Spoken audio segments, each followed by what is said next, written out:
Hello and welcome back to another episode of Fully Booked, the Hidden Gems author podcast in which Craig Touch, myself, Roland, chat some of the interesting figures and leading lights of this crazy industry of writing and publishing. And today we have a very interesting man, John Bukowski, who's a veterinarian, public health researcher, and an author. How did you describe yourself? One of the best educated medical writers out there? Probably the most overeducated fiction writer in the country. Absolutely. You even have Chekhov's gun hanging on the wall behind you. I used to have all my diplomas up in my old office when we were living in Ohio, but I didn't put them up there. We are delighted. Five of them. You need more wall space then. We're delighted to have you. Thank you so much for joining us. And of course, we wouldn't be here without the other man himself, Craig Touch, owner and founder of Hidden Gems and an author himself. How are you doing today, Craig? Doing great. Thanks, Roland, and thanks for joining us, John. I mean, there's nothing wrong with overeducation, especially when you're writing about, the kind of stuff that you're writing about, which is often technical in nature. And I mean, having that education allows you to, I think, research what you need to know a lot easier. I always try to tell my kids, whether or not when you're going to university or college, the idea isn't necessarily that you're gonna focus on whatever it is you took at school, but people want to realize that you know how to learn. And that's what it's kind of teaching you, right? So never a problem to have too much education, in my opinion. What we want to talk today about is the idea of the what if scenario and how to take those thoughts that we sometimes have, like what if this happened, and turn those into story ideas. But why don't we start off talking a bit about how you got into this, and because you have such a wide variety of credentials behind your name, and then we can go from there. Okay, great. I'm a person who's blessed or perhaps cursed with being very interested in a lot of different things. Going through grade school, high school, undergrad, I had three big passions: history, and I still read a lot of history, mostly military history. English reading and writing, always been an avid reader. My parents instilled that in us early on, and loved my English classes. And science. But when I decided to focus on science, those other things had to get kind of put on the back burner, because especially when you're trying to get into veterinary school, as I was, very competitive, your science grades are the key. So I went from that into veterinary practice. After about 7 years of veterinary practice, I decided I didn't want the stress of euthanizing so many animals and stuff anymore. And I decided to pursue training in public health, both first a master's and then a PhD in public health epidemiology, and worked in that in industry and academia, or industry and government, for about 20 years. And I noticed while I was doing it, over time, I was doing less and less research and more writing. And one of the reasons was I enjoyed the writing, as I always had. And the other was my bosses recognized that I was good at it.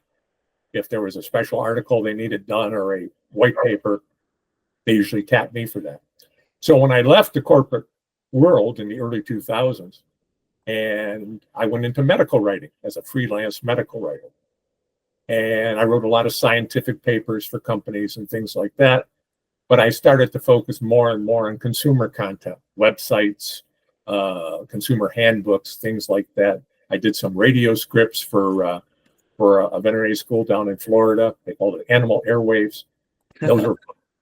And so I figured, hey, I've always wanted to be a fiction writer, as I think all writers of any kind want to write the great American novel.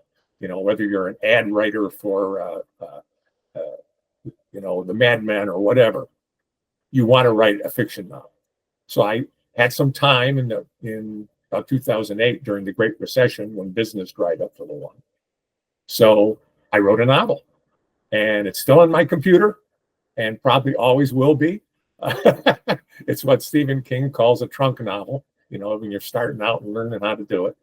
But it got me hooked. So I started writing short stories and more novels. And in 2022, I got my first one published. That was Project Suicide, how a cure for Alzheimer's disease gets perverted into an assassination drug. Now, high-profile politicians are killing themselves, and only a drunken genius can save the country. Good old drunken geniuses. Ulysses S. Grant was the same. My drunken genius is Dr. Deacon Creel. So I got that one published 2022. 2023, I got my second one published. That's Checkout Time, about a mysterious bomber who wants to extort money from hotel chains. Either pay me or I bomb your hotel. And he gets pursued by a beautiful FBI agent and a handsome government researcher that I based on myself. Until he turns the tables and the hunters become the hunted. And I currently have two in works with two different publishers. One's a dark thriller called The Peeper, and the other is a sequel to Project Suicide called Bad Pennies. With the same characters? Yes, same characters as Project Suicide. Okay, so the idea here is, coming up with ideas. The focus that we want to talk about is coming up with the ideas and starting off with those what ifs. And I can sort of see when you describe that, what if we used a common, drug to then for another purpose, right? So I think that's sort of all of us sort of have those thoughts in our head of what if, Marvel does their whole show called What If, where they take some random thought of like, what if Iron Man was bad, and then they make an episode about it, right? So it's really a common theme, but I guess what some people might have trouble with is taking that random what if thought that they had and then molding it into the basis for a whole story or novel. So how do we do that? Well, you're right. What if is kind of the common thing that all writers agree on is the great idea builder. And I think writers are very much like actors. I've done some community theater acting and stuff. So we watch people and we watch situations and we ask questions. Ooh, what if that guy did this instead of that? What if you could really get dinosaur DNA out of an old mosquito, and you could recreate dinosaurs? Things like this can be the gem of great ideas. And I actually keep a list of story ideas when they come up. But then the idea is you take that what if and you speculate with it. When I came up with the idea for Project Suicide, I had just got done visiting my father-in-law. He's passed away, but he had a dementia of sorts. And I would visit him every week. And it was sad to see a brilliant engineer start to not know whether it was 12 a.m. or p.m. He would ask questions like that. And I thought, boy, I hope they find a cure for this kind of stuff. I know they're working on it. But then in my brain, it just kind of clicked. I said, well, what if they found a cure, but it had a really bad side effect? Ooh. Now you have people recovering, but something else happens. What could be a bad side effect? Well, death is pretty bad, but that's not much of a story idea. But I thought, ooh, genetics. What if you block the gene for Alzheimer's disease, but at the same time you block the gene for self-preservation, let's say?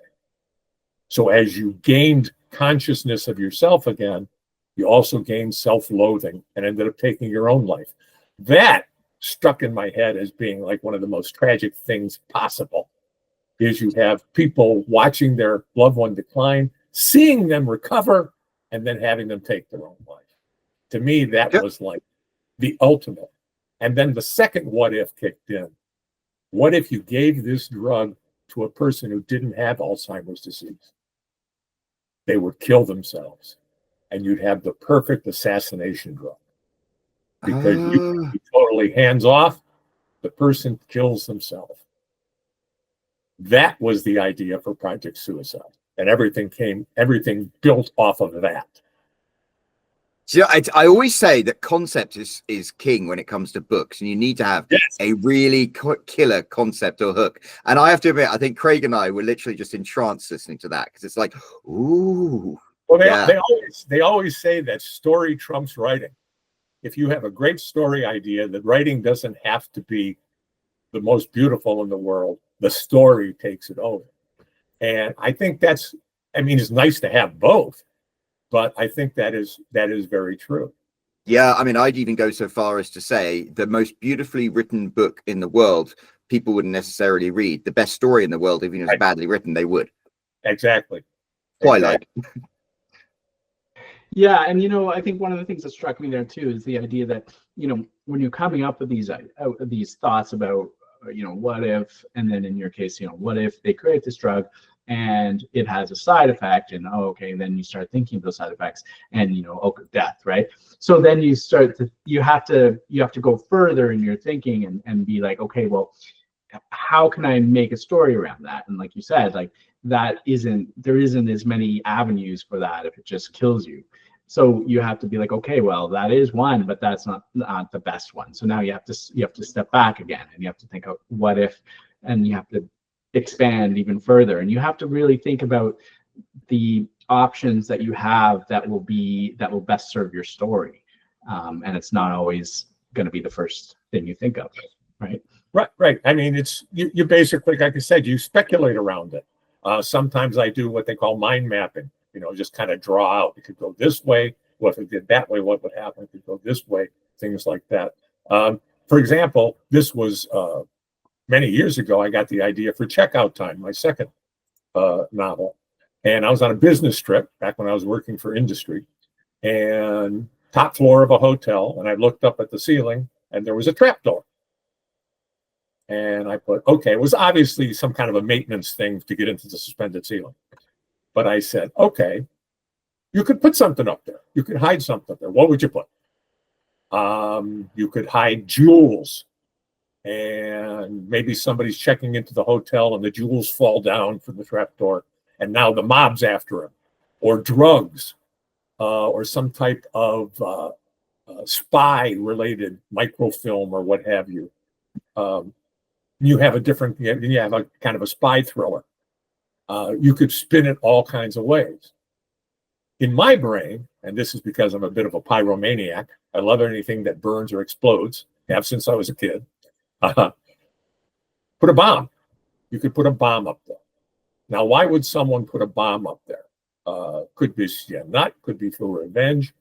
But I saw a movie many years ago, which is kind of obscure, called Roller Coaster. It was about a guy trying to extort money from amusement parks. Pay me or I'll blow up your rides. He was kind of a brilliant bomber type. And I thought, hotels. You could do the same thing with hotels. As a matter of fact, hotels are a very good target because there's no metal detectors or bomb sniffing dogs when you go to a hotel. You could have a backpack nuke in your suitcase, and all they'd want to know at the desk is how many room keys you want. They don't check anything. So I said, okay, good. I got the idea for that, and it took off from there. I had to get the FBI involved because, after all, this would be kind of a federal type of offense, and and that's how I built off of that. I had my government researcher and my FBI agent in the same floor of a hotel that gets bombed. And that's basically how the book starts. Wow. I think the issue is to me, it's like sometimes it's trying to narrow down all of the different ideas, because you could have a bunch that would work, and then it's how do you find the best one? Right. I guess coming up with the mind map or planning it out, because eventually you might start to draw out the different paths and realize, okay, where is this really going to be able to go? Or you hit a roadblock where one of those paths doesn't work, and you'll have to keep going back a step or going back many steps. And I think it's important what resonates with you personally. For me, It was a bomb and the idea of extortion. For somebody else, it would be something different. It depends on your background. It depends on your personality. What resonates with you as a writer? And I think people need to trust that. if an idea clicks and you find yourself wanting to go down that road, go down that road. There may be some twists and turns. There may be some roadblocks that you have to overcome. But that's a thriller novel. I mean, those are all good things. You know, I heard somebody speaking at a conference in New York, a Thriller Fest several years ago. And he said, people say, you know, do you plot out your novels beforehand? I say, no, I just start writing them. And they go, well, weren't you afraid you're going to paint yourself into a corner? He goes, I love when I paint myself into a corner, because then I got to be creative about getting out. And that's kind of how I write too. I will say, most of the books I've ever had writer's block with have been because I wrote myself into a corner. But sometimes when you write yourself into a corner and then you write yourself out of it, if it's so unexpected for the author to figure out how to get out of this hole, then it must be unexpected for the readers as well. Exactly. You've surprised yourself and you surprised the reader. I mean, oftentimes I'll be writing and I'll have no idea a character is going to do something until I have them do it. Yeah. I love that, and it's how it's so fluid and it like becomes real. This narrative, it's a very weird thing. I've heard it described as watching a movie in your head, and you want the audience or the readership to see the same movie, or at least a similar movie. Absolutely, that's very interesting. So, have you ever written yourself into a corner that you can't get out of? It's the whole plotting versus pantster thing, isn't it? I don't know if I've ever done that. Sometimes you write yourself in and you don't know what to do next. And then the best thing that I found to do is you leave it alone for a little while. You write a short story, go take a walk, do some marketing, do something else. And when you least expect it, when you're getting ready to go to sleep or you're working out on the treadmill or you're walking your dog, an idea pops in that says, if I have so-and-so do this, then it circles back to this other character and it connects up again. And we can go from there. You may not know what's going to be 20 pages after that, but you know that 10 pages or that 15 pages. I love that. And you know, that's so true. I find like some of the best plotting time I have, I'll be doing the washing up and I'll be drinking a glass of wine while I'm doing the washing up and I'm listening to music or something. Then in my head, it's clicking. And I don't think non-writers get this. They think you're only writing when you're sitting in front of a keyboard. Right. Right. But actually, you're like writing all the time. You've got a subroutine in the back of your head that's constantly running. There's something about not thinking about writing that gets you to think about writing. Yeah. Thinking about other things and ideas pop in, solutions to difficult plot situations or how characters are going to go. Like I said, I've had characters that I have been halfway through the book when I decided, oh, they're going to take this direction. And I had no idea they're going to do that when I started. So, which is, oh yeah, sorry, Craig, I interrupted you. No, I was just, I'm thinking too about when I've written myself into corners. I think a lot of the time, you can't, for me at least, the idea to get out of it sometimes requires a bit of backtracking or a bit of rewriting, right? Where you have to be like, I have to set something up, because the worst thing is, I was watching a movie recently and I forget what it was. I think you might even mention it in a different one where everybody was sort of like trapped in this like fire and they're behind a bar, and then all of a sudden, you know, you're like, oh, there's no way they can get out. I don't even understand how they could possibly get out. And then like, oh, look, there's a trap door here. Like, it's like that. It's not set up. You got to make it so. I'll give you an example of how I call it. You can't make it so the audience rolls their eyes. I don't know. And that's what I did. If you read Dan Brown, I read one of his books, yeah.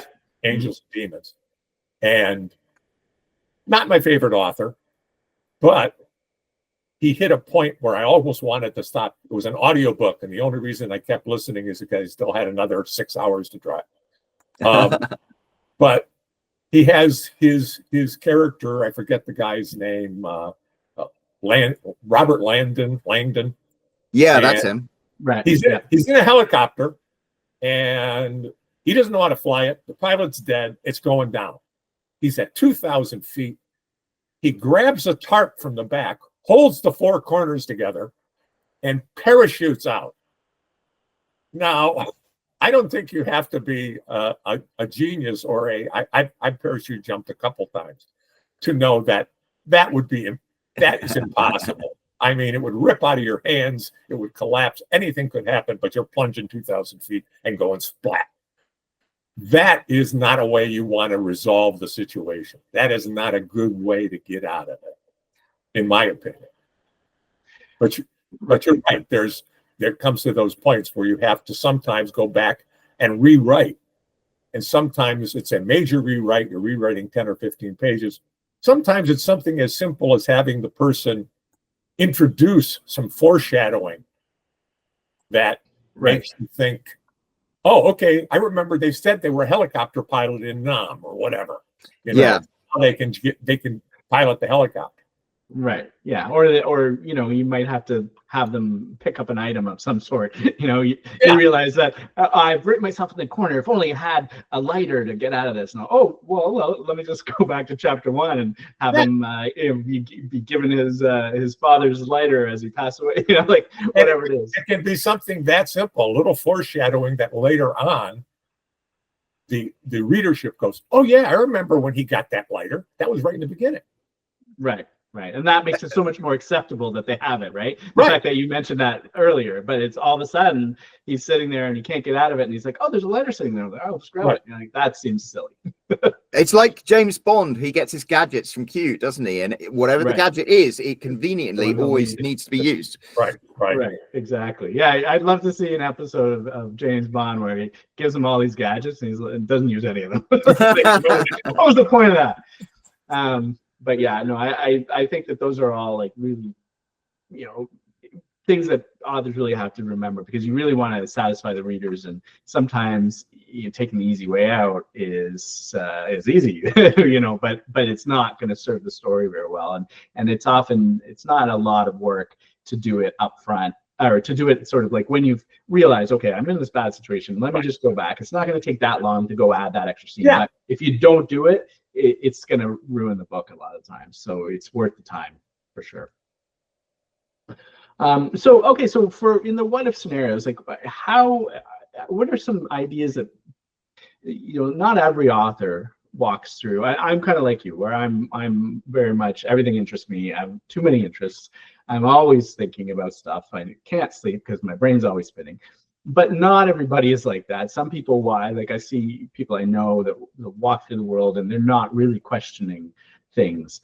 And maybe you could say, well, those people wouldn't be writers, but I'm sure that there are writers out there too that, they can write really well. They can write really good stories, but maybe those what if type questions that don't come as easily to them. Are there maybe techniques that you can do or things that you can practice that will get your mind sort of thinking about all these different things, so that they'll spark these ideas of creativity and give you more thoughts about stories that you can write?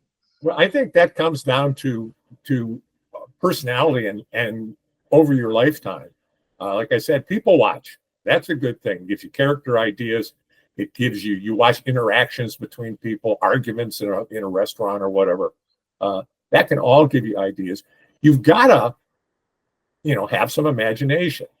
For example, if you love to read, oftentimes this kind of sets you up. It gives you some imaginative thinking, because that's all, like we talked about the what if scenario. Certainly science fiction, people who like science fiction, that's all a little bit of science and a whole lot of speculation. Yeah, I mean, that's how to write a science fiction novel, is you have a regular guy and something completely unexpected, and how does he deal with it? Right. But I think that's something you build over your lifetime. I don't think there's a magic thing that you can do to just suddenly, if your whole life you've been a person who's never really had much imagination, I don't think you can suddenly just become imaginative. Right. I'm not thinking so much about the imagination portion. I'm thinking more about if one person sees that trap door above their head, they would just be like, oh, and another person would be, oh, well, what is that there? And they'll start. There's probably ways that you can start, noticing those things more and questioning those things more. I imagine, like, I mean, it's paying attention to the world, I guess. It's looking at things and trying to pick out what's out of the ordinary and then questioning it. Like it's people watching. It's passing the time thinking about things rather than just watching TV or looking at your phone or whatever like that. You start to think about things and ideas kind of bubble up. As I said, oftentimes, taking a shower or something when you don't really expect it. Reading, just plain reading. I was, like I said, when I did community theater actor, read a lot of scripts. Scripts are wonderful for dialogue and for ideas because they're all dialogue and stage direction. So yeah, reading. I don't think you can be a good writer without reading a lot. I see people sometimes in social media say, well, I don't like to read because I don't want it to influence my fiction rights. Like, no, that's not going to work. Yeah. If you don't like to read, your writing's not going to be any good. I hate to be dogmatic, but that's the case. Well, I mean, we've had in a conversation about that when we're talking about AI. It's like AI is fed all this information, and that's how it comes up with its language model. Human beings are the same. Like, we read books, and it makes our language model more complex. So if you are not a reader, you do not have what it takes to be a writer. And you see all of the different contrivances, good and bad. My Dan Brown example, I would say, was a bad one. But you see other things where people connect ideas together. Stephen King is amazing at that. You look at something like The Green Mile, there are so many different plot lines that all converge together in fantastical ways, yet he makes them all believable. That's really what you're doing with the what if. You're thinking of what are these things and how can they come together to make a story. I like that because it forces them to be character driven, because what you're doing is you're not creating a plot that characters have to follow like a script. You're creating a situation, and you hopefully have such well-rounded characters that they react in a believable way to that situation, which kind of, to a certain extent, writes the story. Right. That's what I always tell people, if you want to learn character, read Stephen King. I mean, I think he's one of the best ones at developing characters that are likable, that people really draw people in. And, actually, Craig, when you brought up Marvel's What If, I mean, isn't that the whole thing of that? We have these characters and we know who they are. And so when they are put into a weird, crazy situation, like Tony Stark goes bad or something like that, you are interested in how these characters react because you know how they react. So it's satisfying to watch them create a story. And it is, character driven all the time. Yeah, I think a lot of, in my mind, the reason why they want to write those Marvel What Ifs is these writers have been writing these characters for so long, and there's so much in the characters, so much in a specific mold. Tony Stark being like a good guy, and I'm sure that over time they were always like wanted to do some things that they couldn't do because they're constrained by who that character is. He's a good guy. He wouldn't do that, right? So this is almost like being able to unleash their creativity and be able to write these kind of stories that they've always kind of wanted to write, but they couldn't because of those constraints. So let's call it a what if, and now I can write whatever I want, and I can make these characters do all sorts of things that they would never do as long as I call it what if. So in my mind, that's how it all came about. When you create your characters, you also create potential scenarios for them based on their personality. Is this guy subject to seduction? Is this person likely to get angry or go on a wild goose chase because they're impulsive? Things like that. That all helps the plot to develop. And you say, what if this person experiences this? How will they react?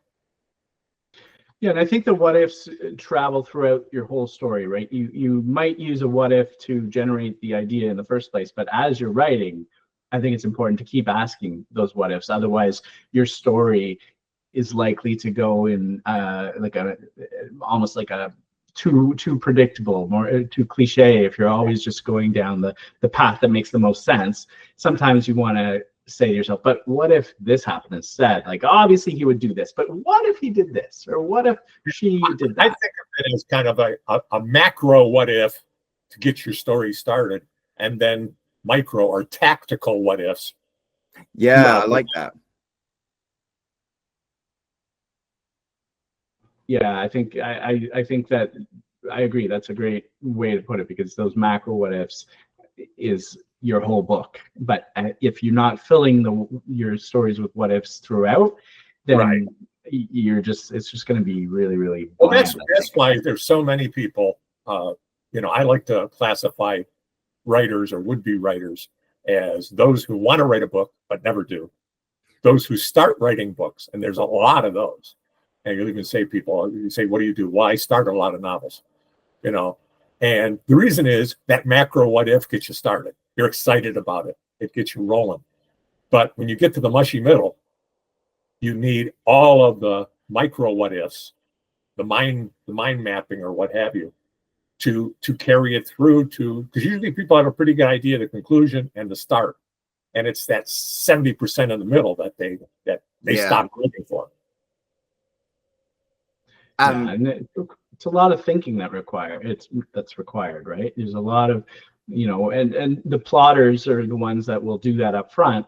They'll figure out those what ifs before they even start writing. Well, I'll even have people say to me, what want to be a writer, what kind of training, what kind of courses should you take in school? Well, obviously English language and stuff like that, but also history. I haven't seen a novel yet where it doesn't have some historical aspect to it. And even things like, math story problems, anything that gets your mind to work logically and to work things out and to solve problems is going to help you writing.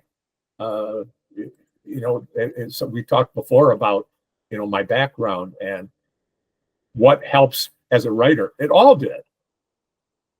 Just the discipline of being able to sit down and work on a project like a doctoral dissertation. And that's what I always think of a novel as. It can be daunting to think, oh my God, I got to write 90,000 words. I can't do that. Well, no, you're writing 800 words a day. And you're doing it repeatedly over time. And 6 or 8 months later, you've got a draft of a book. So you have to think of it like that, as like any big project. It has different milestones, and you start it and you just keep going. You got to think of it as almost that, even if you're doing it as a hobby, you have to think of it as a profession, because you got to do it every day. It's funny, I'm a history major, as well as an English major, but the history I always think is kind of good as a thing, because you have a hypothesis and then you have to explain your hypothesis and then justify giving evidence. And when you're writing, it's kind of the same thing. You want to communicate something to the reader. And so you can write about what happens, but also you have to give evidence, and evidence is how the characters react to it. And the show not tell. So I thought that's very interesting. I mean, it's all about communication, isn't it? Yeah. I mean, it's like I said, it's a movie in your head, and you want to describe it well enough and interestingly enough so that the reader sees the movie and wants to watch it. I love old movies, so it's kind of a cinematic take that I have. Well, when you say about how most people, they have the start of the book and they know where it's going to end, and it's the 70% in the middle they get confused. I'm very much now, I used to be a pantser, now I'm a plotter. You look at the structure of a story, and just like you write a history essay with a certain structure, a story has a structure that has that twist in it. And often I think the thing that many readers get, who are kind of like pantsing it, get hung up on is that twist. How can you have something that surprises readers and heads it in another direction and gives that satisfying feel of it being a story? Yeah, this is just a theory of mine, but as far as pantsers versus plotters, and there is no, whether you write by the seat of your pants, as I and Stephen King do, I'll put myself in his or as plotted out first, as many people do, whatever works for you is fine. But I personally think that things like thrillers are better, or more tend to be people who are pantsers, because again, that's surprise. You get surprised at what's going to happen. And that kind of suspense and surprise works really well in a thriller. For something that has a formula like a traditional mystery or a romance novel, it's probably best to plot it out, because, you know, you're going to drop red herrings and clues, or you're going to have certain things happen in sequence. You should need to know those beforehand. Absolutely. It's interesting because so you're arguing that you want to surprise yourself as the author, as well as surprise, and that's how you can surprise the reader.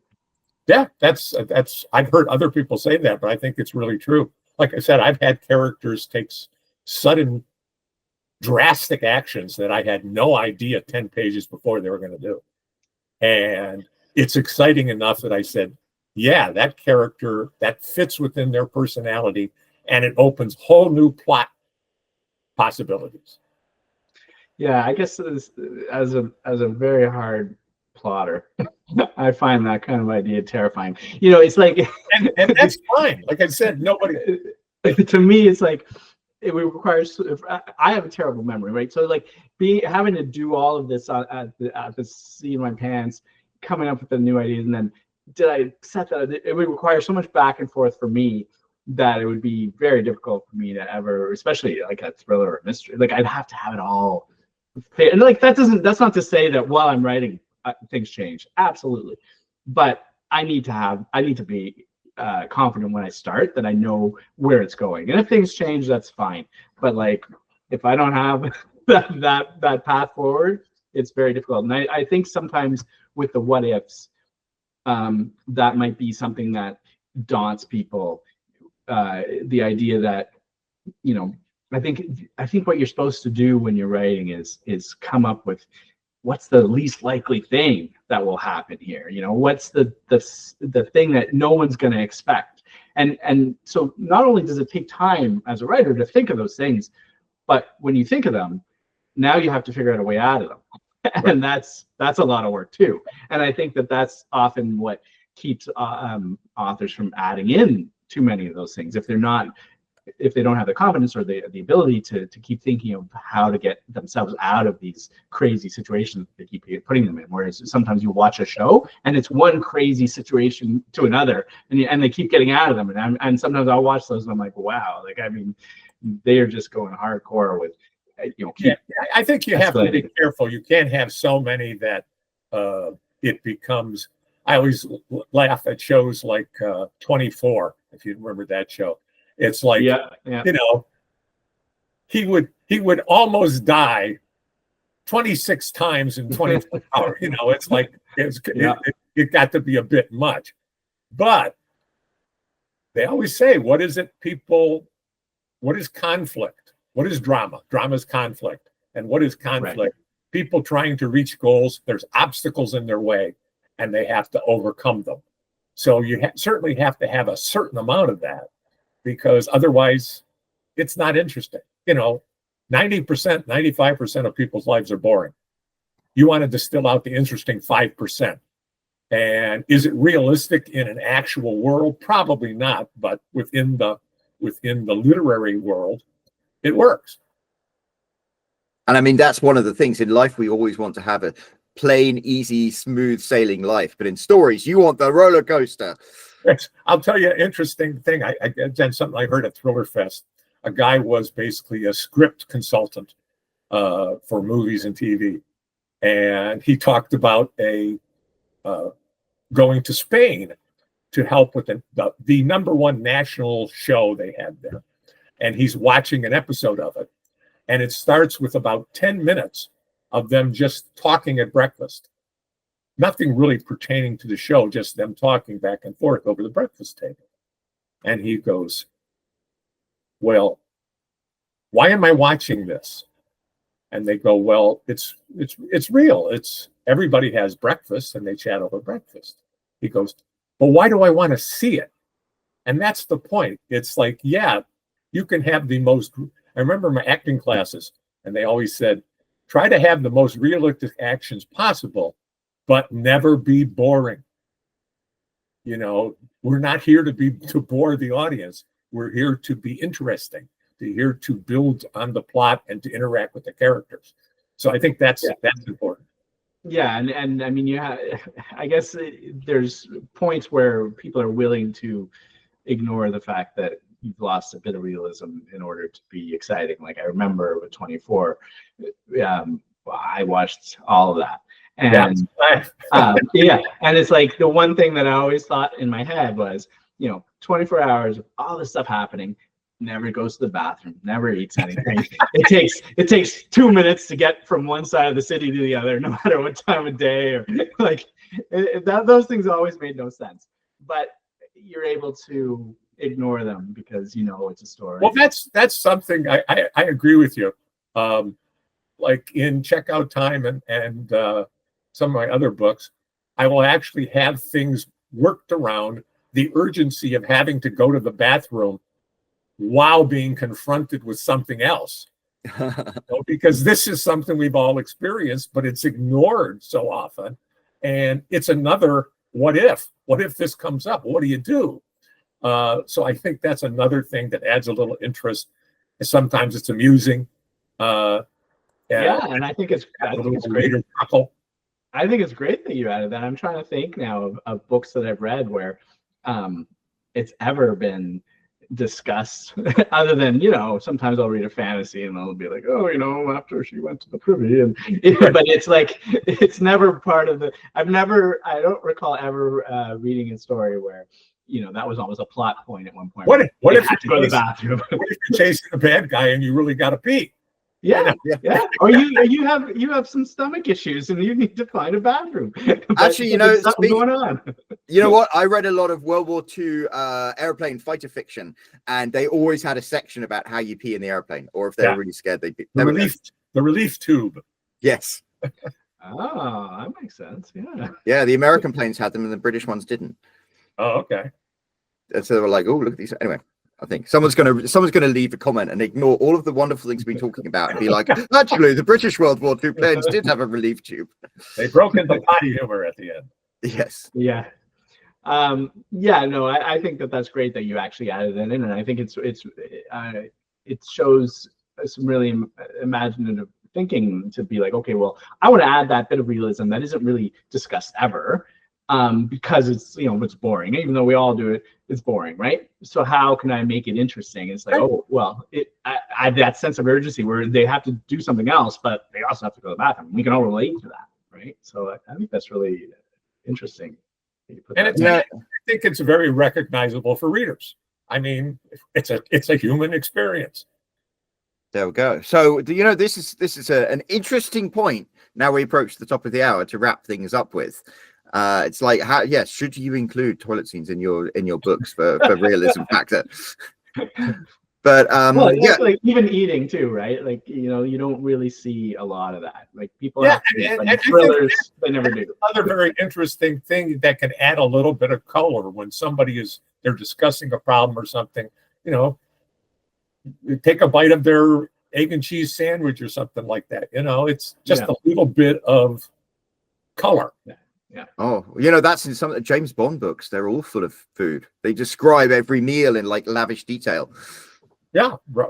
Some of Robert Parker's work too, with the Spencer books and stuff. Yeah. Anyway, so now we are wrapping things up. John, where can people find your books and find out more about you? Yeah, they're available online. Easiest is Amazon. You can get to them through my website, thrillerjohnb.net. Or you can just go to projectsuicidenovel.com or checkouttimenovel.com and get you right to them. I do not have any connection yet for my two new books, the Bad Pennies, which is the sequel to Project Suicide, or the dark thriller of The Peeper. But those will be coming out when the physical books are published, which won't be for a few months yet. Oh, well, fantastic. Well, you should look out for those. But in the meantime, scroll down. We'll pop a link to John's website down in the description of this podcast. And of course, while you're scrolling down there, you'll notice that big empty comment section. Why don't you leave John a comment and let him know how much you appreciated everything he shared with us today? Why don't you also leave a comment about whether or not you should include toilet scenes in books? What is your favorite meal that you've read about in a book? we'd love to hear about that as well. But in the meantime, yeah, the only other things to do, if you haven't already, hit that subscribe button. There's that like button, the little bell icon, which will let you know every time there is a new episode of Fully Booked, which of course there will be next week. So same time, same channel. I'll see you then.